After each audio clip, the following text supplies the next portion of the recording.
ఇది మోదే నాగతిప్ప మోదే లే రూట్ అరే చచ్చా మోదే నుంచి నాగతిప్ప లే రూట్లో ధన్వంత ఫ్రీ కాస్ట్.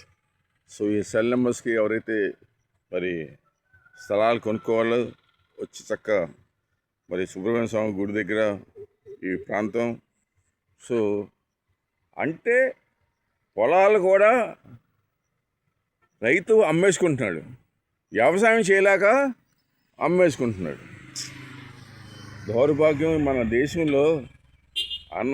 రైతు పండించిపోతే వాళ్ళ ఉద్యోగాలు కానీ వాళ్ళు ఏం చేయలేరు. కానీ రైతుకే వెనుపోటు పొడిచేశారు ఈ రాజకీయ నాయకులు అందరూ.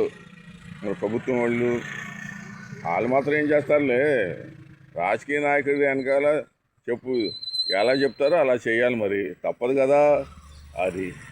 అయ్యయ్యో ఏం చేస్తామయ్యా, రైతు బతుకట్టు అయిపోయింది. అది ఈ దేశంలో అసలు ఇంకా రైతు ఏమైనా వాడికి ఏమైనా కనీసం వాడి కొడుకులకి పిల్లలు కూడా ఇవ్వట్లేదు ఎవరో, అలా అయిపోయింది. ఎందుకనంటే మంత్లీ ఇన్కమ్ ఎంత అడుగుతున్నారు పెళ్ళనిచ్చేవాళ్ళు. ఆడపళ్ళు ఎవరన్నా నెలకి ₹1,00,000 ₹2,00,000 వాళ్ళని పెళ్లి చేసుకుంటుంది. కానీ అయ్యయ్యో ఈరోజు ఈ రైతుకి ఏమి దిక్కు దివాణం లేదు. సర్లే, ఏదో మా తండ్రి గారు పుణ్యమంట, ఆయన ఏదో సెంట్రల్ గవర్నమెంట్ ఉద్యోగం చేయబట్టి నేను కూడా ఏదో 2 అక్షరాలు నేర్చుకుని ఏదో విదేశాల్లో ఉండొచ్చి ఏదో రైతు కుటుంబంలో పుట్టి ఏదో అరే నాకు చదువు ఒప్పితే నేను గట్లంటే తిరిగేవాడిని.